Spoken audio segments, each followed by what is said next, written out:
Behind me is the largest project I've ever taken on. 3 boulders weighing more than 5,000 pounds each. Another 5,000 pounds of additional rock and gravel. 50 foot of French drain, over 8 scoops of dirt, and I couldn't have done it all without a very important person in my life. My 90-year-old grandma. Come on, I'll show you how. As I stand by watching my backyard being ripped apart, and 3 5,000-pound boulders being carefully lifted into place, I think about the memories I had with my grandma over 35 years ago. She loved gardening, and she also loved rocks.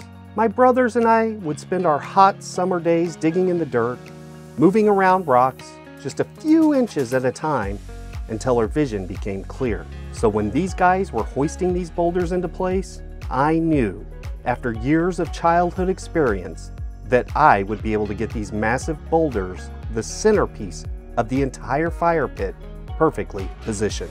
With the heavy lifting done, the manual labor started, and unfortunately, so did the rain.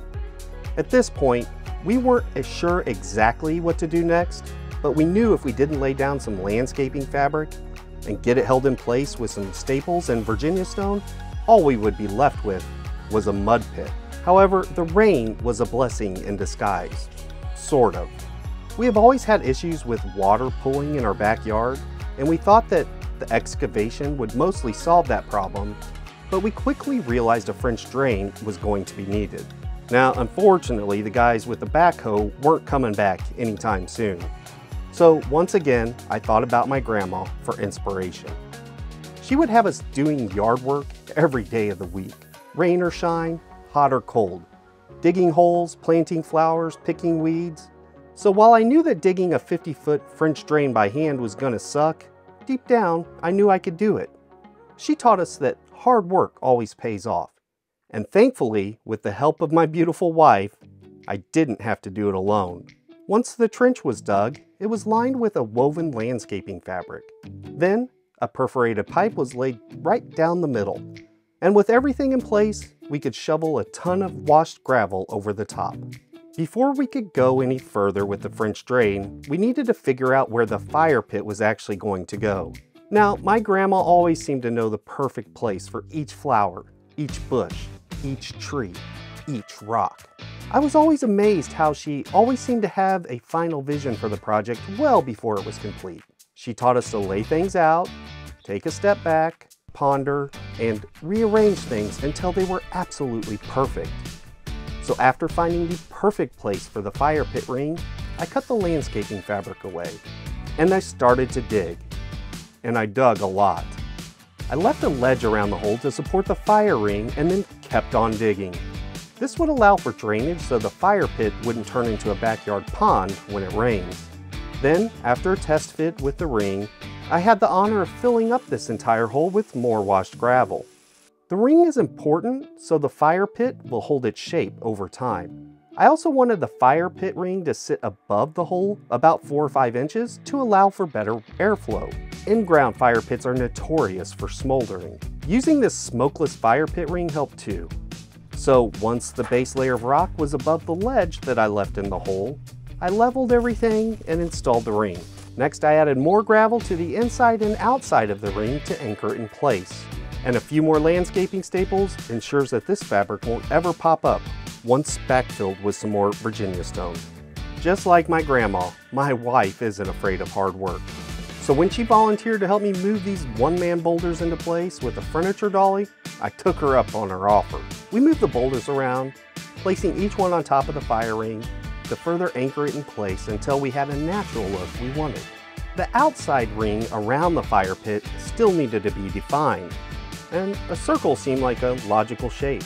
To outline the circle, I placed a stake in the middle of the fire pit and attached it to some string to mark out the outside line of the circle. We even used an old chair to make sure there would be enough space for seating. And this is where Grandma would likely cringe. She loved using rocks and bricks to edge her garden with, not plastic. Sorry, Grandma, but this low-profile plastic edging was on clearance for about $14 and will be just fine for what we're doing here. We moved the string line around the edge to get a perfect circle around the fire pit and place the first ring of plastic edging that will hold the Virginia stone in place. Then we used a wooden spacer to set the second ring of edging on the outside of the first that will hold mulch and plants. This stuff is really easy to install with some plastic spikes. And while we were busy admiring all the work we did on the first day of this project, Lucy, our Newfoundland, was busy babysitting some Easter chickens. Now, day 2 started out with more Virginia stone. There is nothing more annoying than walking on a stone path when the landscaping fabric pokes through. My grandma would never approve of doing anything halfway. And while my back is not happy, I know Grandma is smiling with approval right now. We also added a thick layer of mulch to the outside of the ring to frame everything in. I was dreading this next part.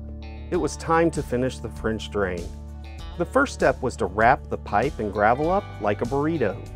This was to make sure that all the dirt and debris won't clog up the system in the future, but it will still allow water to run through.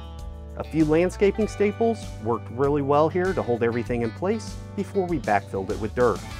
Now, one thing my grandma taught me and my grandpa is that anytime you make a new garden bed, it is absolutely critical to haul in massive amounts of good soil and move it all by hand with a wheelbarrow. And while my grandpa did the brunt of the work, he was always happy to give us a ride in that old wheelbarrow. Also, if you're putting in a French drain, you don't want to cover it up with the same crappy soil you just dug up.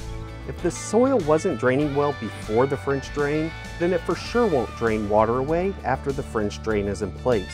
7 or 8 truckloads of dirt later and I could finally see the finish line.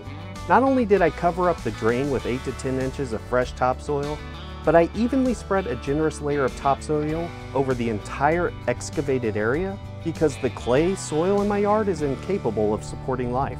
Not only does my grandma love a beautiful garden, she also loves a beautiful lawn. So with everything raked smooth, I threw down some starter fertilizer and grass seed. I decided to use peat moss as a top dressing over the seed because that's what my friend over at John Bond Workshop YouTube channel does, and he has a beautiful lawn. And while this worked really well, it was quite a bit more expensive than alternatives like straw, especially for an area this size. The fire pit was a huge undertaking and something I could have never accomplished without the wisdom and inspiration from my grandma.